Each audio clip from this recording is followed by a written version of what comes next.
बिस्मिल्लाहिर्रहमानिर्रहीम, अस्सलाम वालेकुम। इस लेक्चर में जो टॉपिक हम डिस्कस करने वाले हैं वो है केमिकल प्रॉपर्टीज़। प्रीवियस लेक्चर में हम already mechanical properties, rheological properties, thermal properties और एडिशन को डिटेल में डिस्कस कर चुके हैं। इस लेक्चर में हम सबसे पहले समझेंगे कि केमिकल प्रॉपर्टीज़ मटेरियल का कौन सा बिहेवियर और कौन सी कैरेक्टरिस्टिक के बारे में बताती हैं। केमिकल प्रॉपर्टीज़ बताती हैं कि अगर मटेरियल में कोई केमिकल चेंज प्रोड्यूस होता है तो उसके बाद मटेरियल किस तरह से बिहेव करेगा, ये उसकी केमिकल प्रॉपर्टीज़ से पता चलता है।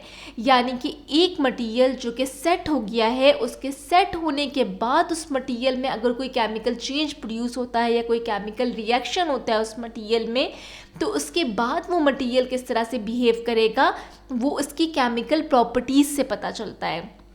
तो केमिकल प्रॉपर्टीज़ बताती हैं मटेरियल की केमिकल स्टेबिलिटी के बारे में कि एक मटेरियल में केमिकल स्टेबिलिटी है या नहीं है, ये उसकी केमिकल प्रॉपर्टीज़ से पता चलता है।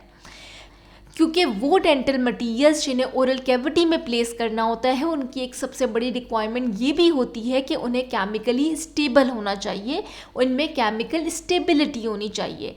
क्योंकि हम प्रीवियस लेक्चर में ये ऑलरेडी डिस्कस कर चुके हैं कि मेजॉरिटी जो मटेरियल्स इंडस्ट्री में यूज़ होते हैं वो एक से ज़्यादा कंपोनेंट्स की फॉर्म में आते हैं, यूजुअली 2 कंपोनेंट्स की फॉर्म में, और उन दोनों कंपोनेंट्स में separate separate chemical ingredients present होते हैं। जब आप उन्हें मिक्स करते हैं तो वो रिएक्ट करते हैं, सेटिंग रिएक्शन होता है, सेटिंग प्रोडक्ट्स बनती हैं और मटेरियल सेट होता है। और अगर कोई मटेरियल सिंगल पेस्ट की फॉर्म में भी डिस्पेंस किया जाता है या फॉर्मुलेट किया जाता है तो उस सिंगल पेस्ट मटेरियल को भी इवेंचुअली सेट करवाया जाता है किसी लाइट सोर्स के थ्रू। तो जब मटेरियल सेट हो रहा होता है तो उसमें कोई रिएक्शन हो रहा होता है, केमिकल रिएक्शन होता है, सेटिंग रिएक्शन होता है, जो कि जिससे सेटिंग प्रोडक्ट्स बनती हैं और मटेरियल सेट होता है। तो मटेरियल्स के अंदर ये एबिलिटी होनी चाहिए कि जब वो एक बार सेट हो जाएं तो उसके बाद उन मटेरियल्स में कोई भी केमिकल चेंज प्रोड्यूस नहीं होना चाहिए।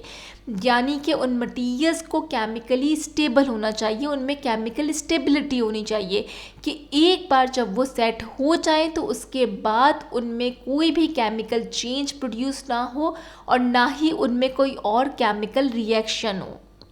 तो इसीलिए आइडियल जो केमिकल प्रॉपर्टीज़ होती हैं वो किसी भी मटेरियल की किस तरह से डिफ़ाइन की जाती हैं कि मटेरियल को एरोड नहीं होना चाहिए, डिज़ोल्व नहीं होना चाहिए, करोड नहीं होना चाहिए और कोई इम्पॉर्टेंट या टॉक्सिक कंस्टिट्यूएंट जो हैं वो ओरल फ्लूइड्स में लीच आउट नहीं करने चाहिए। ये सारी प्रॉपर्टीज़ अभी आगे हम केमिकल प्रॉपर्टीज़ में डिस्कस करेंगे, लेकिन यहाँ पे एक समराइज़ कर दिया गया है केमिकल स्टेबिलिटी के सेक्शन में कि एक मटेरियल केमिकली स्टेबल कब होगा, यानी कि उसकी केमिकल प्रॉपर्टीज़ जब ये होंगी कि ना वो इरोड करे, ना वो डिज़ोल्व हो, ना वो करोड करे, ना ही उसमें लीचिंग का प्रोसेस हो, तब आप एक मटेरियल को बोलेंगे कि हाँ ये केमिकली स्टेबल मटेरियल है और इसमें केमिकल स्टेबिलिटी है।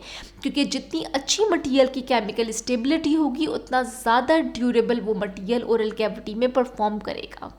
तो इस केमिकल प्रॉपर्टीज़ के सेक्शन में हम जो भी प्रॉपर्टीज़ या प्रोसेस डिस्कस करने वाले हैं ये वो प्रॉपर्टीज़ हैं या ये वो प्रोसेस या ये वो फैक्टर हैं जिसकी वजह से मटेरियल में कोई ना कोई केमिकल चेंज प्रोड्यूस होता है। तो उस केमिकल चेंज के रिस्पॉन्स में मटेरियल किस तरह से बिहेव करता है ये भी इसी सेक्शन में डिस्कस करेंगे।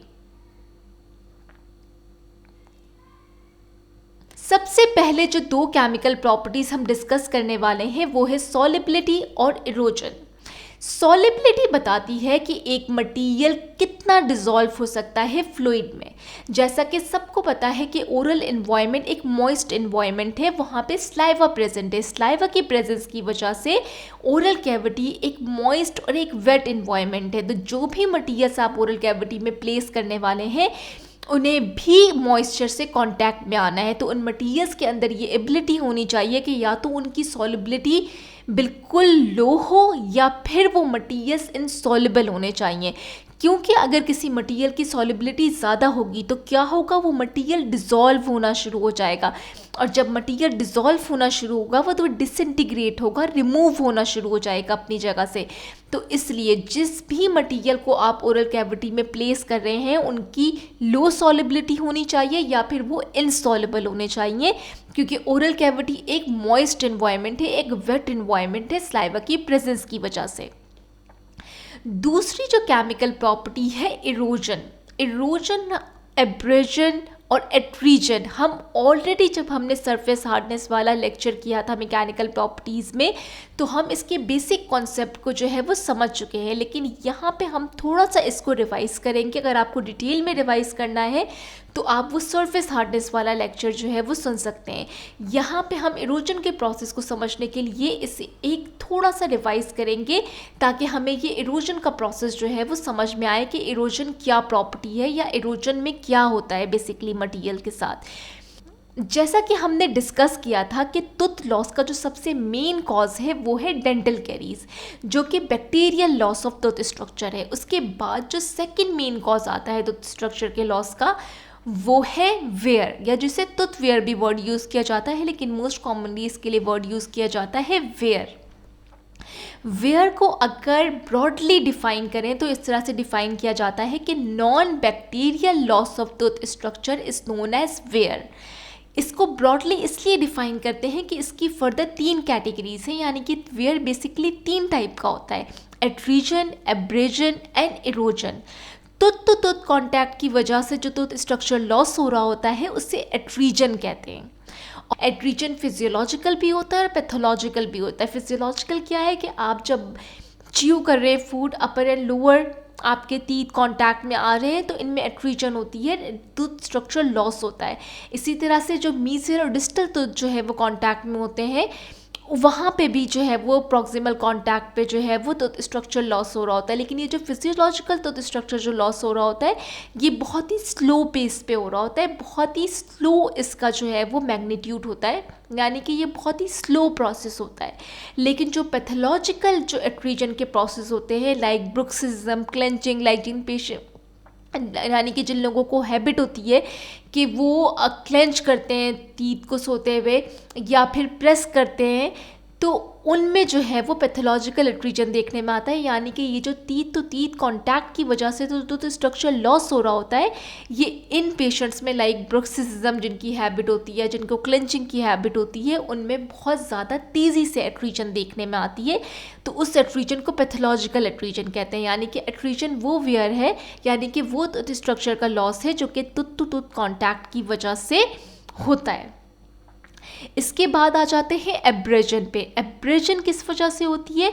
जब भी टूथ स्ट्रक्चर कांटेक्ट में आता है किसी हार्ड पार्टिकल के, किसी एब्रेसिव पार्टिकल के, तो वो हार्ड पार्टिकल, वो एब्रेसिव पार्टिकल टूथ स्ट्रक्चर की सरफेस को पेनिट्रेट करते हैं, इंडेंट करते हैं, और उसकी वजह से जो लॉस होता है टूथ स्ट्रक्चर का, उससे एब्रेजन कहा जाता है। फिर जो एक कैटेगरी आती है इरोजन, जिसे अभी हम यहाँ पे डिस्कस करने वाले हैं। इसमें टूथ स्ट्रक्चर का लॉस किस तरह से होता है कि टूथ स्ट्रक्चर वीकेंड हो जाता है केमिकल अटैक की वजह से। वो केमिकल कोई सा भी हो सकता है, कोई एसिड हो सकता है, कोई हाईली अल्कलाइन मेडिकमेंट हो सकता है, कोई भी ऐसी चीज़ हो सकती है जिसकी वजह से टूथ स्ट्रक्चर जो है वो वीकेंड हो जाता है। और वो इतना वीक हो जाता है कि किसी भी माइल्ड मैकेनिकल एक्शन से, बेसिकली वो माइल्ड मैकेनिकल एक्शन कोई ब्रशिंग भी हो सकती है, लाइक जो टीथ ब्रशिंग जो करते हैं नॉर्मली, या फिर कोई वो फूड जो है वो च्यू कर रहा हो जो कि नॉर्मल फूड होता है, जो कि आप डेली लाइफ में खाते हैं, लेकिन वो टूथ स्ट्रक्चर इतना वीक हो जाता है कि वो उन माइल्ड मैकेनिकल एक्शन से भी रिमूव हो जाता है, वो टूथ स्ट्रक्चर वहाँ से लॉस हो जाता है। तो इस प्रोसेस को इरोजन कहा जाता है। तो ये जो एट्रीजन, एब्रेजन, इरोजन जो वियर फिनोमेना है या ये वियर का प्रोसेस है, ये सिर्फ टूथ स्ट्रक्चर के साथ नहीं होता, बल्कि जो भी मटेरियल आप ओरल कैविटी में प्लेस करने वाले हैं उनके साथ भी ये वियर हो सकता है। यानी कि अगर कोई मटेरियल किसी ऑपोजिट टूथ से कांटेक्ट में आता है और उसकी वजह से उस मटेरियल की सरफेस जो है वो लॉस होती है, तो इसे एट्रेसिव वियर कहा जाता है, एट्रीजन कहा जाता है। इसी तरह से मटेरियल में एब्रेजन भी हो सकती है, यानी कि एब्रेसिव वियर भी हो सकता है जब वो मटेरियल कांटेक्ट में आता है किसी एब्रेसिव पार्टिकल के, किसी हार्ड पार्टिकल के। और इसी तरह से मटेरियल में इरोजन भी हो सकता है, इरोसिव वियर भी हो सकता है जब ये मटेरियल्स कांटेक्ट में आते हैं ऐसे फूड्स के या ऐसी केमिकल्स के या ऐसी बेवरेजेस के जिनमें इस तरह के केमिकल्स प्रेजेंट हों जो कि उस मटेरियल की सरफेस को वीकन कर दें, सॉल्युबलाइज कर दें और फिर वो जो वीकेंड जो लेयर है उस मटीरियल, और वो जो वीकेंड जो मटीरियल की सरफेस है फिर वो रिमूव हो जाए किसी माइल्ड मैकेनिकल एक्शन से। तो यानी कि जो मटीरियल्स आप ओरल कैविटी में प्लेस कर रहे हैं उनमें भी इरोजन का फिनोमेना हो सकता है। तो वो कौन से केमिकल्स होते हैं बेसिकली जो कि इरोजन करवा सकते हैं? इरोजन से रिलेटेड जो एक मिसकंसेप्शन है वो ये है कि इरोजन कोई एसिड ही इरोजन करवा सकता है। सिर्फ एसिड ही इरोजन नहीं करवा सकता, बल्कि वो सारे केमिकल्स जो कि हाईली एसिडिक हों या हाईली एल्कलाइन हों, सिर्फ एसिडिक वाले नहीं, वो सारे केमिकल्स जो कि हाईली एसिडिक हों और हाईली एल्कलाइन हों वो इरोजन करवा सकते हैं मटीरियल्स का। ये जो केमिकल्स होते हैं ये किसी फूड में भी प्रेजेंट हो सकते हैं, किसी बेवरेजेस में भी प्रेजेंट हो सकते हैं, किसी मेडिकामेंट्स में भी प्रेजेंट हो सकते हैं। तो वो केमिकल्स जो कि ओरल कैविटी की पीएच को हाईली एसिडिक कर दें या हाईली एल्कलाइन कर दें, ये दोनों जो है वो रेंज यानी कि हाईली एसिडिक और हाईली एल्कलाइन पीएच दोनों मटीरियल की इरोजन करवा सकते हैं। क्योंकि मटीरियल जो न्यूट्रल पीएच है ओरल कैविटी की, जो न्यूट्रल पीएच होती है 4 to 8.5, इसमें मटीरियल स्टेबल रहते हैं। लेकिन अगर यही पीएच फ्लक्चुएट करती है हाईली एसिडिक साइड पे और हाईली अल्कलाइन साइड पे, तो ये दोनों पीएच रेंजेस जो हैं वो मटीरियल में इरोजन का फिनोमेना करवा सकते हैं।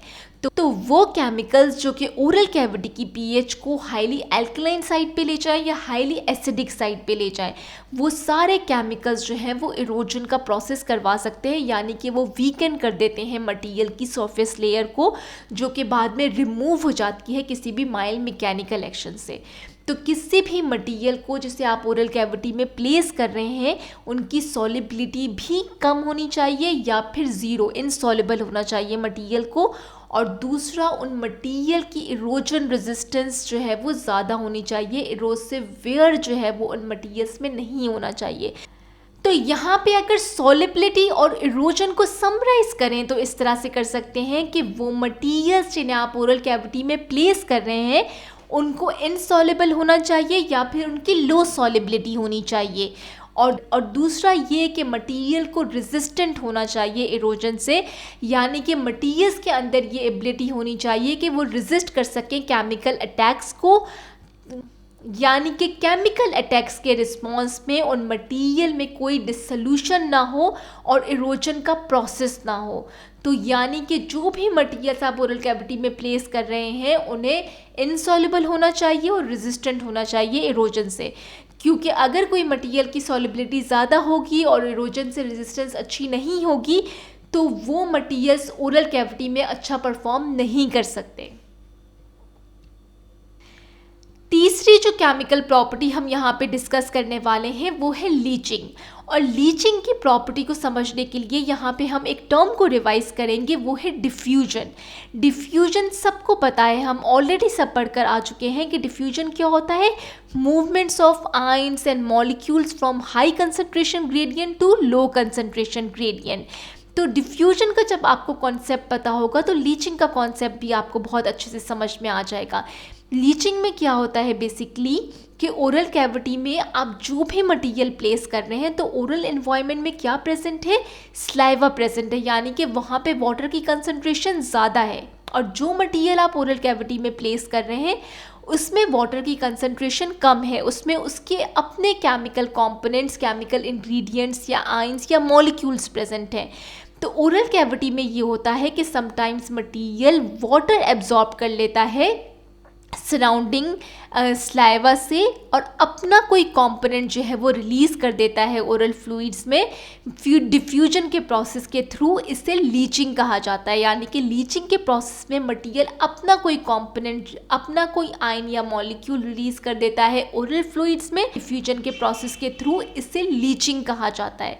तो जैसा कि अभी हमने डिस्कस किया था केमिकल प्रॉपर्टी में सॉलिबिलिटी इरोजन के साथ कि मटेरियल में बिल्कुल भी सॉलिबिलिटी नहीं होनी चाहिए और मटेरियल में इरोजन रेजिस्टेंट होनी चाहिए। तो लीचिंग के साथ हम ये नहीं कह सकते कि मटेरियल में लीचिंग नहीं होनी चाहिए या मटेरियल में लीचिंग होनी चाहिए, ये डिपेंड करता है कि लीचिंग किस तरह से हो रही है। अगर लीचिंग के प्रोसेस में मटेरियल कोई ऐसा आयन या कोई ऐसा कंपोनेंट रिलीज़ कर रहा है जिसकी वजह से उसकी प्रॉपर्टी चेंज हो जाती है, या फिर वो जो आयन या वो जो कंपोनेंट रिलीज कर रहा है वो टॉक्सिक है या वो इरिटेंट है, तो ये जो है वो क्या होगा, डिसएडवांटेज होगा। यानी कि इसकी वजह से क्या हो रहा है कि मटेरियल में कोई डिसएडवांटेज प्रोड्यूस हो रहा है। ये लीचिंग का प्रोसेस एडवांटेज भी हो सकता है। अभी हम 2-3 एग्जाम्पल डिस्कस करेंगे जिसके ज़रिए हमें समझ में आ जाएगा कि लीचिंग कब एडवांटेजियस होती है और कब ये एडवांटेजियस नहीं होती है। इसकी सबसे एक एग्जाम्पल लेते हैं कि रेजिन कॉम्पोजिट्स होते हैं। ये रेजिन कॉम्पोजिट्स जो फिलिंग मटीरियल्स होते हैं, इनमें रेजिडुअल मोनोमर्स प्रेजेंट होते हैं। अगर ये रेजिडुअल मोनोमर्स ओरल कैविटी में रिलीज हो जाए लीचिंग के प्रोसेस के थ्रू, तो ये जो रेजिडुअल मोनोमर्स होते हैं ये इरिटेंट होते हैं, सॉफ्ट टिश्यू को इरिटेट करते हैं। यानी कि मटीरियल एक ऐसा कॉम्पोनेंट रिलीज कर रहा है जो कि इरिटेंट है सराउंडिंग टिश्यूज़ के लिए। तो ये जो लीचिंग का प्रोसेस हुआ, ये क्या हुआ, ये बेनिफिशियल नहीं हुआ, ये हैजर्डस हुआ, क्योंकि ये सराउंडिंग टिश्यूज़ को अफेक्ट कर रहा है ये प्रोसेस। इसी तरह से एक्रेलिक, सॉफ्ट एक्रेलिक पॉलीमर्स आते हैं जिनको डेंचर्स को लाइन करने के लिए यूज़ किया जाता है। ये पॉलीमर्स या ये जो एक्रेलिक जो मटीरियल्स होते हैं ये बहुत ही सॉफ्ट होते हैं। तो डेंचर की वो सरफेस जो कि पेशेंट की ओरल मिकोजा से या ओरल मिकोजा से कांटेक्ट में आ रही होती है, वहाँ पे इन मटीरियल्स को लगा दिया जाता है। यानी कि वो उस सरफेस को जो कि पेशेंट की ओरल मिकोजा से कांटेक्ट में आएगी उसे लाइन कर दिया जाता है इस सॉफ्ट एक्रेलिक पॉलीमर्स से। और वो जो एक्रेलिक पॉलीमर्स होते हैं वो सॉफ्ट क्यों होते हैं, क्योंकि उनमें प्लास्टिसाइजर प्रेजेंट होता है। तो जब के ओरल कैविटी में पेशेंट वो डेंचर पहनता है तो वो जो प्लास्टिसाइजर जो उस एक्रेलिक पॉलीमर में प्रेजेंट है जिससे डेंचर को लाइन किया गया है, तो वो प्लास्टिसाइजर जो है वो रिलीज होता है, लीच आउट होता है आहिस्ता आहिस्ता। और जैसे जैसे वो प्लास्टिसाइजर लीच आउट होना शुरू हो जाता है, क्योंकि वो जो एक्रेलिक पॉलीमर होता है वो प्लास्टिसाइजर की वजह से सॉफ्ट होता है, तो जैसे जैसे प्लास्टिसाइजर रिलीज होता जाता है वो एक्रेलिक पॉलीमर दोबारा से हार्ड हो जाता है। यानी कि उसकी प्रॉपर्टी ही चेंज हो जाती है उस प्लास्टिसाइजर के लीच आउट होने की वजह से। तो इस तरह से अभी हमने डिस्कस कर लिया कि लीचिंग का प्रोसेस क्या है, डिसएडवांटेज प्रोवाइड कर रहा है। अब हम डिस्कस करेंगे उन एग्जाम्पल्स को जिनमें लीचिंग एडवांटेजियस है, यानी कि लीचिंग एक पॉजिटिव इम्पैक्ट जो है वो प्रोड्यूस कर रहा है। इसकी सबसे जो बड़ी एग्जाम्पल है वो है calcium hydroxide cements. Calcium hydroxide cement leach out करते हैं कैल्शियम एंड हाइड्रोक्सिल आइंस।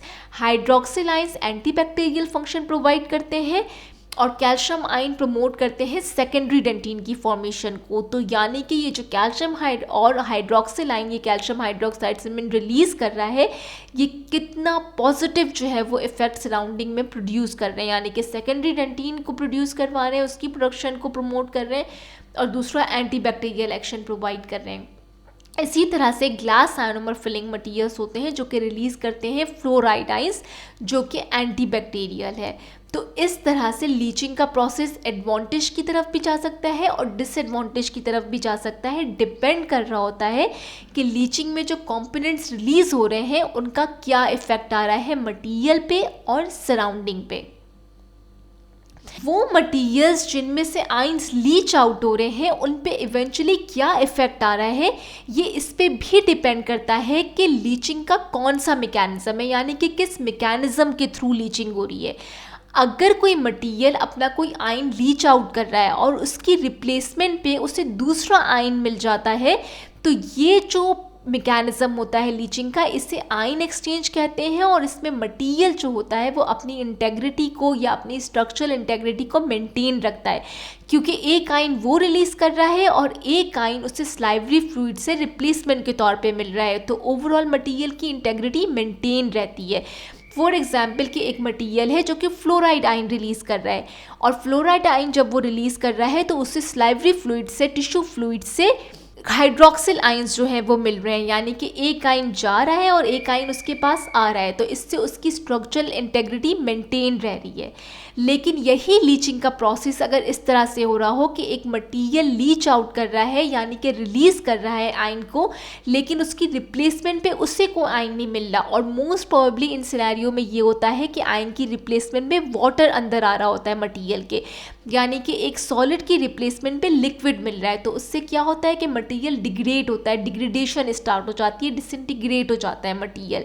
तो यानी कि एक मटीरियल लीचिंग के प्रोसेस के बाद उस पर क्या इफेक्ट आएगा, ये इस पे भी डिपेंड करता है कि किस मैकेनिज्म के थ्रू लीचिंग हुई है। अब जो लास्ट में दो केमिकल प्रॉपर्टीज हम डिस्कस करने वाले हैं वो है करोजन और टार्निश। करोजन और टार्निश जो ये केमिकल प्रॉपर्टीज़ हैं ये स्पेसिफिकली मेटल्स एंड एलॉयज जो मटेरियल की कैटेगरी है ये उनकी प्रॉपर्टीज़ हैं। यानी कि करोजन और टार्निश का वर्ड अगर यूज़ हो रहा है तो इसका मतलब आपने समझ जाना है कि आप किसी मेटल या एलॉय की केमिकल प्रॉपर्टीज़ की बात कर रहे हैं। तो अब हम समझेंगे कि करोजन और टार्निश में बेसिक डिफरेंस क्या है। टार्निश सिंपली सरफेस डिस्कलरेशन है या फिर लस्टर लॉस हो जाता है मेटल का या एलॉय का, क्योंकि मेटल और उसके एनवायरनमेंट या सराउंडिंग के बीच में इंटरेक्शन हो जाती है। जैसा कि आप इस फर्स्ट पिक्चर में भी देख सकते हैं कि ये जो मेटल है इसमें टार्निश का प्रोसेस हुआ है। तो टार्निश क्या है, सिंपली सरफेस डिस्कलरेशन है, यानी कि मेटल में सरफेस डिस्कलरेशन हुई है, लस्टर जो है वो लॉस हो गया है। जो कि आप फर्स्ट पिक्चर में देख रहे हैं कि एक लस्टर, एक शाइन जो है वो मेटल की सरफेस पे शो हो रही है। और सेकंड जिसमें टार्निश हो गया है तो क्या हुआ है, सरफेस डिस्कलरेशन हो गई है और वो लस्टर भी लॉस हो गया है। तो इसे जो है वो टार्निश कहा जाता है। टार्निश में मेटल या एलॉय की स्ट्रक्चरल इंटेग्रिटी यानी कि स्ट्रक्चर जो है वो डिग्रेडेशन नहीं होती, ना ही कोई मेटल या एलॉय में प्रॉपर्टीज़ चेंज होती हैं। यानी कि टार्निश में सिंपली किसी भी मेटल की सरफेस डिस्कलर हो रही होती है और लस्टर लॉस हो रहा होता है और उसकी स्ट्रक्चरल इंटेग्रिटी और प्रॉपर्टीज़ पे कोई फ़र्क नहीं पड़ता। ये टार्निश कहलाता है। जैसा कि आप इस फर्स्ट इमेज में भी देख सकते हैं कि टार्निश सिंपली सरफेस डिस्कलरेशन है और लॉस ऑफ लस्टर है, क्योंकि मेटल और उसका एनवायरनमेंट जो उसका सराउंडिंग है उसके बीच में इंटरेक्शन या रिएक्शन की वजह से सरफेस डिस्कलरेशन प्रोड्यूस हो जाती है और लस्टर लॉस हो जाता है। इसे टार्निश कहा जाता है। अब दूसरी जो यहाँ पे एक टर्म टार्निश के साथ एक्सप्लेन की हुई है वो है करोजन। तो करोजन की अगर डेफिनेशन देखें तो इसकी डेफिनेशन ये है कि corrosion is a physico chemical interaction between a metal और an alloy and its environment that result in a partial or total destruction of material or in a change of its properties। यानी कि corrosion में भी metal या alloy interact कर रहा होता है अपने एनवायरनमेंट के साथ, अपनी सराउंडिंग के साथ, लेकिन वो इंटरेक्शन ऐसी होती है जिसकी वजह से मटेरियल डिस्ट्रॉय होता है। यानी कि उसकी स्ट्रक्चरल इंटेग्रिटी, उसकी स्ट्रक्चरल ऑर्गेनाइजेशन पे भी फ़र्क पड़ता है और उस मटेरियल की प्रॉपर्टीज़ भी चेंज हो जाती हैं। यानी कि करोजन के प्रोसेस में मेटल और एलॉय इस तरह से अपने एनवायरनमेंट और सराउंडिंग्स से इंटरैक्ट करते हैं कि ना सिर्फ उनकी जो है वो स्ट्रक्चर इंटेग्रिटी कॉम्प्रोमाइज़ होती है, यानी कि वो मटेरियल डिस्ट्रॉय होता है, बल्कि उसकी प्रॉपर्टीज़ भी डिस्ट्रॉय हो जाती हैं। जैसा कि आप इस पिक्चर में देख सकते हैं कि इसमें सिर्फ सरफेस डिस्कलरेशन नहीं है, इसमें मटेरियल आपका डिसइंटीग्रेट होता है, उसकी स्ट्रक्चरल इंटेग्रिटी कॉम्प्रोमाइज़ हो रही है, यानी कि वो स्ट्रक्चर भी जो है वो उसका फेलियर की तरफ जा रहा है और मटेरियल की प्रॉपर्टीज़ भी चेंज हो जाती हैं। यानी कि करोजन में मेटल और उसके एनवायरनमेंट में इस तरह से इंटरेक्शन होती है कि वो ना सिर्फ उसके स्ट्रक्चर को डिस्ट्रॉय कर देती है बल्कि उसकी प्रॉपर्टीज़ को भी जो है वो अफेक्ट करती है। और टार्निश में हमने किया कि सिर्फ सरफेस डिस्कलरेशन है, लॉस ऑफ लस्टर है, उसकी जो है वो इंटेग्रिटी यानी कि स्ट्रक्चरल इंटेग्रिटी, मटेरियल डिस्ट्रॉय नहीं हो रहा, मटेरियल में कोई फ़र्क नहीं आ रहा, ना ही उसकी प्रॉपर्टी में ना ही मटेरियल के स्ट्रक्चर में। लेकिन करोजन में जो इंटरेक्शन हो रही है मेटल और एलॉय और उसके एनवायरनमेंट के बीच में, उससे ना सिर्फ उसका स्ट्रक्चर इफेक्ट हो रहा है, जैसे कि आप यहाँ पे देख सकते हैं स्पून डिफरेंस में कि स्ट्रक्चर यानी कि मटेरियल भी डिस्ट्रॉय हो रहा है, मटेरियल भी जो है वो इफेक्ट हो रहा है और उस मटेरियल की प्रॉपर्टी भी इफेक्ट हो रही होती है, उसकी प्रॉपर्टी भी डिस्ट्रॉय हो जाती है, डिटोरिएट हो जाती हैं। यानी कि करोजन और टार्निश का बेसिक डिफरेंस ही यही है कि टार्निश में सिर्फ सरफेस डिस्कलरेशन है, लस्टर लॉस है, और करोजन में क्या है, सरफेस डिस्कलरेशन भी है, स्ट्रक्चरल इंटेग्रिटी भी कॉम्प्रोमाइज़ हो रही है, यानी कि मटेरियल भी फेलियर की तरफ जा रहा है, डिटोरिएट हो रहा है और उसकी प्रॉपर्टीज़ भी डिटोरिएट हो रही हैं। तो ये जो है वो बेसिक करोजन और टार्निश का डिफरेंस है। अब हम यहाँ पे करोजन को डिटेल में डिस्कस करेंगे, क्योंकि मेटल्स एंड एलॉयज़ ये जो मटेरियल की कैटेगरी है ये डेंटिस्ट्री में बहुत ही इम्पॉर्टेंट है। और जब भी मेटल्स एंड एलॉयज़ की प्रॉपर्टीज़ की बात की हुई होती है तो करोजन रेजिस्टेंस को ज़रूर डिस्कस किया जाता है कि इस मेटल एलॉय की करोजन रेजिस्टेंस हाई है, लो है, ये ज़रूर बताया हुआ होता है। और अगर किसी मेटल एलॉय की लो होती है करोजन रेजिस्टेंस, तो ये भी बताया हुआ होता है कि कौन से कंपोनेंट्स ऐड किए गए हैं उसकी करोजन रेजिस्टेंस को इम्प्रूव करने के लिए। तो ये जो करोजन केमिकल प्रॉपर्टी है ये बहुत ज़्यादा इम्पॉर्टेंट है मेटल्स और एलॉयज़ के लिए। तो यहाँ पे लेकिन मैं एक और बार फिर से रिपीट कर दूँ कि करोजन और टार्निश जो प्रॉपर्टी है ये स्पेसिफिकली मेटल्स एंड एलॉयज़ की है और किसी मटेरियल की कैटेगरी के लिए नहीं है, सिर्फ मेटल्स एंड एलॉयज़ के लिए है। तो ये समझने के लिए कि करोजन डेंटल मटीरियल्स में किस तरह से होता है या इसकी डेंटिस्ट्री में क्या इंपॉर्टेंट है, हम सबसे पहले समझेंगे कि करोजन का प्रोसेस क्या है, ये करोजन होता किस तरीके से है।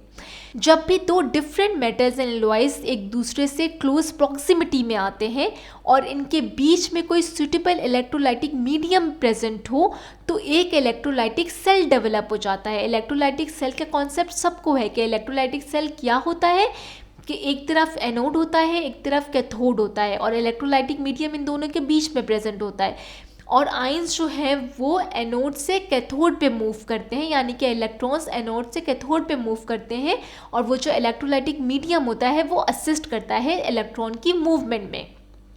तो जब भी दो डिफरेंट मेटल्स एंड एलॉयज एक दूसरे से कांटेक्ट में आते हैं और उनके इलेक्ट्रोड पोटेंशियल पे डिफरेंस हो, यानी कि वो मेटल्स एंड एलॉयज जिनके इलेक्ट्रोड पोटेंशियल में डिफरेंस हो। इलेक्ट्रोड पोटेंशियल बेसिकली क्या बताता है, एबिलिटी बताता है, यानी कि एक मेटल या एलॉय कितनी तेज़ी से अपना इलेक्ट्रॉन रिलीज़ कर सकता है, अपने आयन को रिलीज़ कर सकता है, ये उसके इलेक्ट्रोड पोटेंशियल से पता चलता है। और जितना ज़्यादा नेगेटिव इलेक्ट्रोड पोटेंशियल होगा इसका मतलब ये होता है कि वो मेटल या एलॉय उतना ज़्यादा रिएक्टिव है और वो उतना ज़्यादा जल्दी जो है वो अपना आयन या इलेक्ट्रॉन जो है वो रिलीज़ कर सकता है। तो जब भी दो डिफरेंट मेटल्स एंड एलॉयज एक दूसरे से कॉन्टैक्ट में आते हैं, क्लोज प्रॉक्सिमिटी में आते हैं इलेक्ट्रोलाइटिक मीडियम की प्रेजेंस में, तो उनमें से जिसका सबसे नेगेटिव इलेक्ट्रोड पोटेंशियल होता है, नेगेटिव इलेक्ट्रोड पोटेंशियल का मतलब ये होता है कि वो हाईली रिएक्टिव है, वो बहुत तेज़ी से जो है वो अपना इलेक्ट्रॉन जो है वो लूज़ कर देगा। तो जिसका सबसे ज़्यादा नेगेटिव इलेक्ट्रोड पोटेंशियल होता है वो एनोड बना लेता है और दूसरा जो मेटल या एलॉय होता है वो कैथोड बन जाता है। एक मेटल एलॉय एनोड बन गया और दूसरा मेटल एलॉय कैथोड बन जाता है और इनके बीच में इलेक्ट्रोलाइटिक मीडियम प्रेजेंट होता है। तो एनोड पे इलेक्ट्रॉन या आयंस लूज होता है, यानी कि मटेरियल का जो लॉस होता है वो एनोड पे होता है, यानी कि वहाँ पे करोजन होती है। और वो जो आयंस या मटेरियल जो कि एनोड पे लॉस हो रहे होते हैं वो इलेक्ट्रोलाइटिक मीडियम के थ्रू कैथोड पे ट्रांसफ़र होते हैं। लेकिन सारा का सारा मटेरियल या आयन कैथोड पे ट्रांसफ़र नहीं हो जाता, कुछ उस इलेक्ट्रोलाइटिक मीडियम में भी जो है वो रह जाता है या डिस्पर्स हो जाता है। तो इस तरह से बेसिकली एक करोजन का प्रोसेस होता है।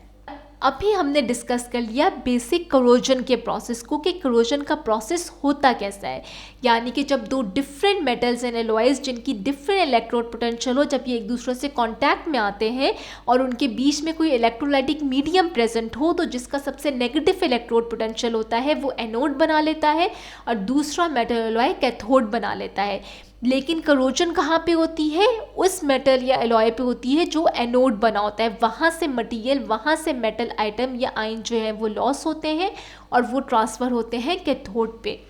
तो ओरल कैविटी में जो है वो किस तरह से करोजन का प्रोसेस हो सकता है, इसकी एक सबसे बड़ी एग्जाम्पल है जो कि आप इस फिगर में भी देख सकते हैं कि यहाँ पे आप देख सकते हैं कि दो डिफरेंट मेटल बेस जो है वो फिलिंग मटीरियल्स हैं। यहाँ पे इस प्रीमोलर पे आप देखें कि अमेलगम फिलिंग प्लेस हुई हुई है और इसके बराबर में जो मोलर है उस पर क्राउन प्लेस हुआ है गोल्ड का। यानी कि ओरल कैविटी में भी ऐसे सिनेरियो होते हैं जब दो डिफरेंट मटीरियल्स, यानी कि जब दो डिफरेंट मेटल्स एंड एलॉयज एक दूसरे से क्लोज प्रॉक्सिमिटी में आ जाते हैं। तो इसमें सबसे नेगेटिव इलेक्ट्रोड पोटेंशियल किसका होगा, सिल्वर टिन का, क्योंकि गोल्ड का जो है वो बहुत ज़्यादा पॉजिटिव इलेक्ट्रोड पोटेंशियल होता है। यहाँ पे एक और चीज़ क्लियर कर लें कि एक मटीरियल जिसका इलेक्ट्रोड पोटेंशियल जितना पॉजिटिव होता है उसके चांसेस जो हैं वो करोजन के उतने ही कम होते हैं। तो इसलिए जो नोबल मेटल्स होते हैं जैसे कि सिल्वर, गोल्ड, जिनको नोबल क्यों कहा जाता है, क्योंकि उनमें जो है वो उनका बहुत ज़्यादा जो है वो पॉजिटिव इलेक्ट्रोड पोटेंशियल होता है और उनके करोजन के चांसेस बहुत ज़्यादा कम होते हैं। अब हम आ जाते हैं अपनी एग्जाम्पल पे वापस कि ओरल कैविटी में करोजन का प्रोसेस किस तरह से हो सकता है। अगर ओरल कैविटी में दो डिफरेंट रेस्टोरेशंस जो कि दो डिफरेंट मेटल्स या एलॉयज से बनी हुई हों, जब वो एक दूसरे से क्लोज प्रॉक्सिमिटी में आ जाए, जैसे कि आप इस इमेज में देख सकते हैं कि अमेलगम फिलिंग और गोल्ड क्राउन एक दूसरे की क्लोज प्रॉक्सिमिटी में आ गए, तो जिसका जैसे कि डेंटल अमेलगम जो कि सिल्वर टिन बेस जो है वो फिलिंग मटेरियल है, इसकी नेगेटिव इलेक्ट्रोड पोटेंशियल है एज कम्पेयर टू गोल्ड, तो ये एनोड बना लेगा और ये जो आपके पास गोल्ड फिलिंग है ये कैथोड बन जाएगी और कोरोजन किसकी होगी, एनोड पे, यानी कि अमेलगम फिलिंग मटेरियल की। तो इस तरह से ओरल कैविटी में भी कोरोजन का जो है वो प्रोसेस होता है, यानी कि जब दो डिफरेंट मेटल्स एंड एलॉयज आपके पास ओरल कैविटी में कांटेक्ट में आते हैं तो स्लाइवा और टिश्यू फ्लूइड्स ऐड करते हैं इलेक्ट्रोलाइट के तौर पे, इलेक्ट्रोलाइटिक मीडियम के तौर पे, और जो आपके पास जो डिफरेंट मेटल्स एंड एलॉयज जो कि क्लोज प्रॉक्सिमिटी में आ रहे हैं उसमें जिसका सबसे ज़्यादा नेगेटिव इलेक्ट्रोड पोटेंशियल होता है वो एनोड बना लेता है और दूसरा वाला कैथोड बन जाता है। तो यहाँ पे एक और बहुत ही इंपॉर्टेंट पॉइंट रेज हुआ है कि क्रोमियम का आप जब देखेंगे कि इसका नेगेटिव इलेक्ट्रोड पोटेंशियल होता है बहुत ज़्यादा, लेकिन इसे यूज़ किया जाता है मेटल्स या एलॉयज में कोरोजन रेजिस्टेंस को इम्प्रूव करने के लिए। तो इसका क्या रीज़न होता है? इसका रीज़न ये होता है कि क्रोमियम फ़ौरन से रिएक्ट कर लेता है ऑक्सीजन के साथ और क्रोमिक ऑक्साइड बना लेता है, और ये जो क्रोमिक ऑक्साइड होती है ये पूरी मेटल पे या एलॉय पे एक लेयर की तरह स्टिक हुई हुई होती है, एक लेयर की तरह प्रेजेंट होती है। तो अंदर जो इस लेयर के नीचे यानी क्रोमिक ऑक्साइड से नीचे जो आपके पास मेटल या एलॉय प्रेजेंट होते हैं ये उन्हें करोड नहीं होने देता, यानी कि उनमें करोजन नहीं होने देता। तो इस इफेक्ट को पैसिवेटिंग इफेक्ट कहा जाता है और इसीलिए क्रोमियम को यूज़ किया जाता है कोरोजन रेजिस्टेंस को मेटल्स एंड एलॉयज की इम्प्रूव करने के लिए, क्योंकि ये खुद ऑक्सीजन के साथ रिएक्ट करके क्रोमिक ऑक्साइड की एक थिन टेनेशियस लेयर बना देता है जो कि प्रोटेक्ट करती है बाकी के मेटल्स एंड एलॉयज को, यानी कि अंडरनीथ मेटल्स एंड एलॉयज को, कि उनमें करोजन ना हो। दो फैक्टर्स जो कि करोजन के प्रोसेस को अफेक्ट कर सकते हैं वो है स्ट्रेस और सरफेस रफनेस, जिसे अभी हम डिस्कस करेंगे। तो दो फैक्टर्स जो कि ओरल कैविटी में करोजन को सबसे ज़्यादा अफेक्ट कर सकते हैं वो है स्ट्रेस और सरफेस रफनेस। इसी की बेसिस पे करोजन की दो टाइप्स हैं, स्ट्रेस करोजन क्रैकिंग और कंसंट्रेशन सेल करोजन।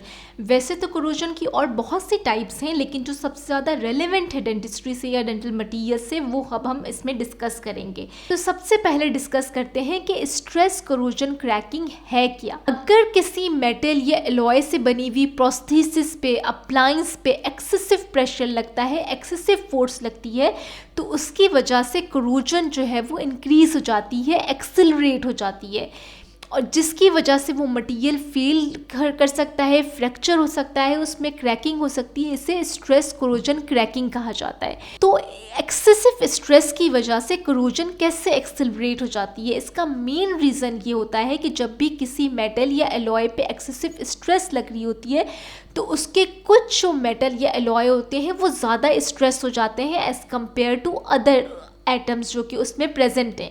तो वो एटम्स जो कि उस मेटल या एलॉय में प्रेजेंट है जो कि ज़्यादा स्ट्रेस हो रहे हैं, उनकी इलेक्ट्रोड पोटेंशियल डिक्रीज़ हो जाती है, और जब उनकी इलेक्ट्रोड पोटेंशियल डिक्रीज़ हो जाती है और जो दूसरे जो एटम्स प्रेजेंट हैं उस मेटल या एलॉय में उनकी इलेक्ट्रोड पोटेंशियल जो है वो सेम है, तो इस इलेक्ट्रोड पोटेंशियल की डिफरेंस की वजह से करोजन जो है वो एक्सेलरेट हो जाती है, इंक्रीज़ हो जाती है।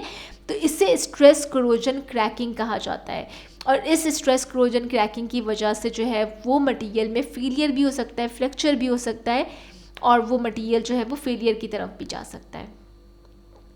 और कंसंट्रेशन सेल करोजन, यानी कि अगर किसी मेटल या एलॉय की सरफेस पे रफनेस प्रेजेंट है, यानी कि पिट्स हैं, ग्रूव्स हैं, या जनरलाइज रफनेस प्रेजेंट है, तो वो जो रफनेस होती है, वो जो पिट्स होते हैं, वो क्या करते हैं बेसिकली कि वो फूड डेब्रिस एक्यूमुलेट करते हैं, और जब वो फूड डेब्रिस एक्यूमुलेट करते हैं तो जो बॉटम ऑफ द पिट होता है उस पर और जो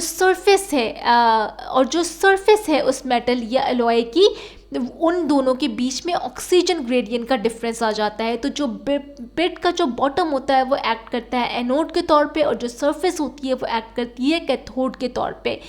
तो इसीलिए वहाँ पे फिर एक कोरोजन सेल जो है वो डेवलप हो जाता है, यानी कि कोरोजन का प्रोसेस स्टार्ट हो जाता है सरफेस रफनेस की वजह से, जिसे कंसंट्रेशन सेल कोरोजन कहा जाता है। यानी कि जो सरफेस रफनेस होती है, सरफेस पे पिट्स होते हैं या ग्रूव्स होते हैं या डिप्रेशंस होते हैं, ये क्या करते हैं, बेसिकली फूड डेब्रिस एक्यूमुलेट करते हैं और वो उसकी एक्यूमुलेशन की वजह से वहाँ पे ऑक्सीजन ग्रेडियंट का डिफरेंस आ जाता है। यानी कि जो पिट्स का बॉटम होता है, यानी कि डिप्रेशन का जो ग्रूव का जो बॉटम होता है वो एनोड के तौर पे एक्ट करता है और जो सरफेस होती है वह कैथोड, और इस तरह से वहाँ पे कोरोजन स्टार्ट हो जाती है। तो इसलिए कहा जाता है कि मेटल्स एंड अलॉयज़ की जितने भी प्रोसेसेस होते हैं या अप्लाइंसेस होती हैं, रेस्टोरेशंस होती हैं, उन्हें इतने अच्छे से फिनिश एंड पॉलिश करना चाहिए कि उसमें कोई भी रफनेस या पिट्स या ग्रूव्स प्रेजेंट ना हो। कोरोजन की वजह से क्या क्या कंसिक्वेंसेस देखने में आते हैं, यानी कि अगर ओरल कैविटी में कोरोजन का प्रोसेस स्टार्ट हो गया, यानी कि किसी रेस्टोरेशन फिलिंग मटेरियल या प्रोसेस जो कि मेटल या एलॉय से बनी हुई है उसमें कोरोजन स्टार्ट हो गया है, तो क्या क्या कंसिक्वेंसेस फेस करने पड़ते हैं। सबसे पहले pain due to flow of galvanic current. इसमें अभी हमने डिस्कस किया कि फ्लूइड्स और टिश्यू फ्लूइड्स और स्लाइवा एक्ट करते हैं स्लाइवरी मीडियम के तौर पे, यानी कि ये आयंस ट्रांसफ़र करते हैं। तो ये जो आयंस या ये इलेक्ट्रॉन्स या ये जो मेटल्स के आयन ट्रांसफ़र हो रहे होते हैं एनोड से कैथोड पे, तो ये पेशेंट कैसे परसीव करता है, उन्हें एज अ पेन परसीव करता है, गैल्वेनिक करंट कहलाता है। ये परसीव होता है पेशेंट को पेन के तौर पे। और क्योंकि इसमें मेटालिक आयंस रिलीज़ हो रहे होते हैं, मेटल्स के आयन रिलीज़ हो रहे होते हैं, तो मेटालिक टेस्ट की कंप्लेन करता है पेशेंट। और हमने ऑलरेडी डिस्कस कर लिया कि जब भी कोरोजन का प्रोसेस होगा तो मटेरियल की प्रॉपर्टी भी इफेक्ट होगी और उसकी अपीयरेंस भी इफेक्ट होगी और उसका स्ट्रक्चर भी डिटोरिएट होगा। और लास्ट जो सबसे बड़ा कंसिक्वेंसेस कोरोजन के साथ फेस करना पड़ता है वो है मेटालिक आयंस का बॉडी बर्डन इंक्रीज होता है, यानी बॉडी में मेटालिक आयंस जो हैं वो रिलीज़ हो रहे हैं। क्योंकि हमने डिस्कस किया कि जो मेटल के आयंस होते हैं वो एनोड से कैथोड में ट्रांसफ़र हो रहे हैं, लेकिन सारे आयंस कैथोड पे ट्रांसफ़र नहीं हो पाते। कुछ जो आयंस होते हैं वो रिलीज़ हो जाते हैं स्लाइवा में, टिश्यू फ्लूइड्स में, जिन्हें पेशेंट इंजेस्ट भी कर सकता है। तो अगर वो मेटल्स के आयन जैसे मर्करी, निकल, कोई टॉक्सिक आयंस है, तो ये जो है वो पेशेंट के लिए हेल्थ कंसिक्वेंसेस भी पेशेंट फेस कर सकता है। तो ये जो हैं वो कोरोजन के कंसिक्वेंसेस होते हैं, जो कि यानी कि अगर ओरल कैविटी में किसी भी फिलिंग मटीरियल, अप्लायंस या रेस्टोरेशन जो कि मेटल्स या एलॉयज से बनी हुई होती है उसमें कोरोजन स्टार्ट हो जाए, तो क्या क्या कंसिक्वेंसेस फेस करने होते हैं वो यहाँ पे अभी हमने डिस्कस कर लिया। तो यहाँ पे हमारा केमिकल प्रॉपर्टीज़ का लेक्चर एंड होता है। आई होप कि ये लेक्चर आपको हेल्प करेगा केमिकल प्रॉपर्टीज़ समझने में।